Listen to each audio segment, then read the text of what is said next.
Olá! Programação às vezes parece uma coisa de outro mundo, não é mesmo? Mas e se fosse possível transformar isso em algo tão divertido quanto um jogo?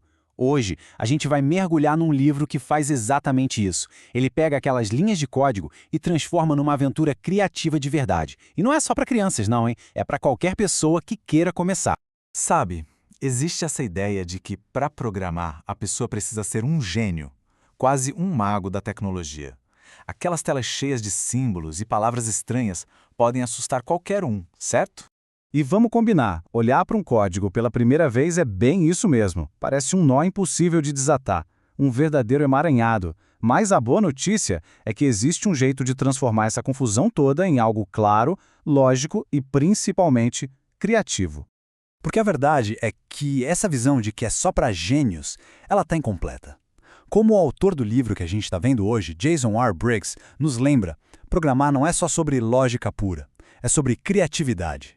É sobre resolver quebra-cabeças e, o mais legal de tudo, dar vida às ideias mais malucas que a gente tem. E a nossa porta de entrada para esse universo todo é este dia aqui, Python para crianças. O nome já entrega tudo, né? Ele foi pensado do zero para ser uma introdução divertida, sem complicação.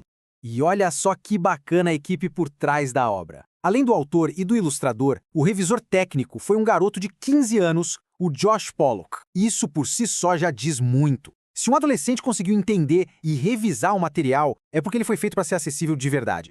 Mas por que Python especificamente? Simples. A linguagem foi criada para ser fácil de ler, quase como se a gente estivesse lendo inglês. A ideia é justamente deixar o medo e a confusão daqueles símbolos todos de lado e apresentar algo muito mais amigável. E para ver essa simplicidade na prática, nada melhor que um exemplo. Para fazer a tarefa mais básica de todas em programação, o famoso Olá Mundo, a diferença é gritante. Enquanto em outras linguagens é preciso toda uma estrutura complexa, em Python é só uma linha. Eficiência pura. Ok, já deu para ver que o Python é amigável. Mas como a gente realmente começa a construir alguma coisa? A proposta do livro é genial. Apresentar os conceitos como se fossem peças de Lego. Vamos dar uma olhada nas primeiras. A primeira peça do nosso Lego é a tal da variável. E a descrição é perfeita. É simplesmente um rótulo. Quer guardar a pontuação num jogo? É só criar um rótulo chamado pontos e colocar o valor ali. Simples assim. E o legal é que esse rótulo é super flexível. Ele pode guardar um número, um texto, ou até uma lista de coisas, tipo os itens da mochila de um personagem de jogo. É como um pequeno baú para guardar qualquer tipo de informação. A segunda peça-chave é a função. A metáfora aqui também é ótima. Pense em reciclar código. Se tem uma tarefa que se repete muito, tipo fazer um personagem pular, não precisa escrever as mesmas instruções toda vez. A gente cria uma função chamada pular e pronto. É só usar quando quiser. E isso muda tudo. O código fica mais curto, mais limpo e, principalmente, muito mais fácil de entender. É um dos grandes segredos para construir programas complexos sem se perder no meio do caminho. Bom, chega de teoria, né? Que tal ver o código criando algo de verdade bem na nossa frente? Uma das ferramentas mais legais do Python para quem está começando é o módulo Turtle. Com ele dá para literalmente desenhar na tela usando comandos super simples. É quase mágica.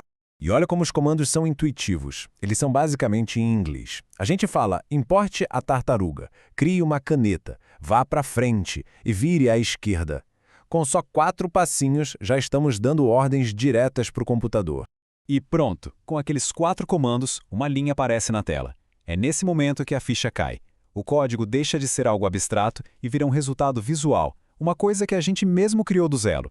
Certo. Se a gente já consegue desenhar, qual seria o próximo passo lógico? Juntar tudo isso e criar um jogo. E é exatamente essa a missão que o guia propõe. E o melhor de tudo é que não é um salto no escuro. Existe um caminho bem claro. Aprender os blocos básicos, começar a desenhar com a tartaruga, evoluir para gráficos melhores e, no final, construir não um, mas 2 jogos completos. É uma jornada com destino final muito, muito divertido. É tudo uma questão de combinar as peças que a gente aprendeu. Aquela linha simples que foi desenhada no começo, ela evolui para animações, para personagens e, por fim, para jogos interativos. O limite, a partir daí, passa a ser a imaginação. Mas talvez a lição mais valiosa que fica disso tudo não seja nem sobre código. É sobre aprender a pensar como uma pessoa que programa. E essa é uma habilidade que serve para a vida toda. A primeira regra de ouro Se um problema parece um monstro gigante, não adianta tentar lutar com ele de uma vez. O segredo é dividi-lo em monstrinhos menores. Resolva um de cada vez. Essa tática funciona para programar um jogo, para fazer um trabalho da escola, para qualquer desafio da vida. E o segundo conselho parece até contraintuitivo, mas é genial. Empacou? Não consegue resolver de jeito nenhum? A melhor coisa a fazer é parar, dar um tempo e fazer outra coisa. Deixar o cérebro trabalhando naquilo em segundo plano. É impressionante como a solução muitas vezes aparece do nada quando a gente menos espera. No final das contas, é disso que se trata: criar. Com ferramentas simples e uma nova maneira de encarar problemas, as possibilidades se tornam infinitas. A pergunta que fica no ar é: depois de dar esse primeiro passo, o que será criado a seguir?